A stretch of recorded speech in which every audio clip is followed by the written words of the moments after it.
Il-ġimgħa pajjiżna fakkar il-100 sena mill-irvellijiet tas-7 Ġunju li ħallew 3 irġiel Maltin mejta u ieħor midrub serjament, tant li ċeda l-ġrieħi li ġarrab jiem wara. Wara li kienu għala l-prezz tal-ħobs u l-poplu kien għadu qed ibati l-aks tal-Gwerra l-Kbira, nhar is-7 ta' Ġunju tal-1917 il-Maltin qamu kontra l-Kuruna biex jitolbu d-demokrazija parlamentari. Dawn niżlu fit-toroq tal-Belt Valletta waqt li kienet qed tiltaqa' l-Assembleja Nazzjonali. Hawnhekk l-Ingliżi rritaljaw, fetħu n-nar fuq il-folla u qatlu 3 persuni, Manuel Attard, Giuseppe Bajada u Enzo Dyer. Malti ieħor Carmelo Abela ċeda għal ġrieħi serji li ġarrab jiem wara u baqa' mfakkar bħala r-raba' vittma tal-irvellijiet tas-7 Ġunju. Bis-saħħa ta' dan il-pass storiku, għall-ewwel darba Malta kisbet id-dritt ta' gvern amministrattiv u kostituzzjonali bl-ewwel membri parlamentari eletti mill-poplu Malti. Il-professur Raymond John jgħid li din il-ġraja kienet kruċjali sabiex pajjiżna seta' jikseb iżjed kisbiet fis-snin ta' wara. Fost dawn l-indipendenza fl-1964, ir-Repubblika fl-1974 u l-ħelsien fl-1979.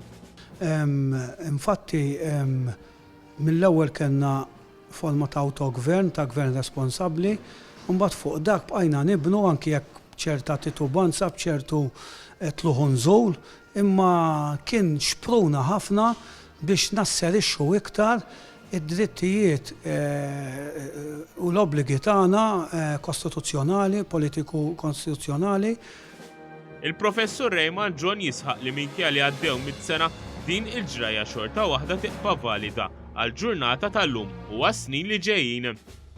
Iċ-ċelebrazzjonijiet marbuta ma' dan il-jum bdew il-ħamis filgħaxija ċerimonja uffiċjali quddiem il-monument tas-7 Ġunju fi Pjazza San George.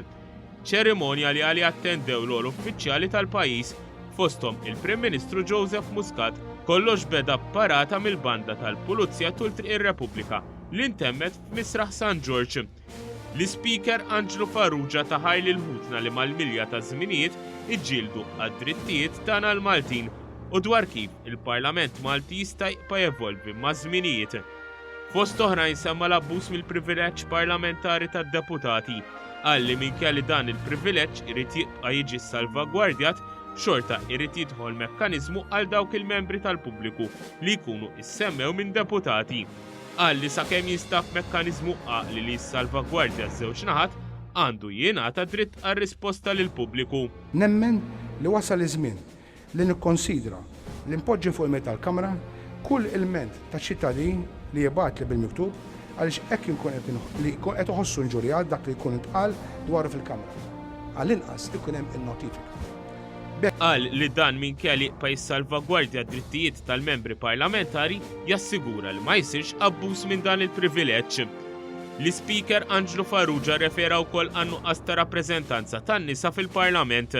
Qal li huwa fenomenu li ilna naraw minkejja l-fatt li l-mara ġiet mogħtija dritt tal-vot kif ukoll id-dritt tal-kandidatura sa mill-1947. Dr. Farrugia qal kif dan in-nuqqas joħroġ fid-der meta niġu imqabbla ma' pajjiżi oħra. Wara d-diskors ġew impoġġija l-fjuri mill-ogħla awtoritajiet tal-pajjiż f'riġlejn il-monument f'Misraħ San George. Iċ-ċelebrazzjonijiet brabta ma' din il-festa komplew il-ġimgħa filgħodu bi programm ta' marċi tul Triq ir-Repubblika mill-banda King Zone tal-Belt Valletta wara indaq l-innu Malti quddiem il-monument u tpoġġew fjuri mill-Kumitat Festi Nazzjonali.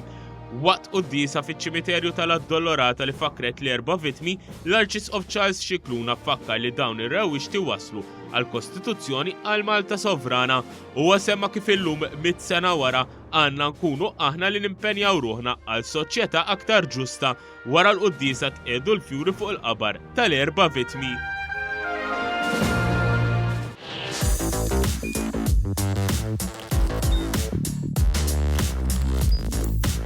Idħol fuq one.com.mt u hemmhekk tista' tara l-programmi kollha li jxandru fuq One permezz ta' One Play.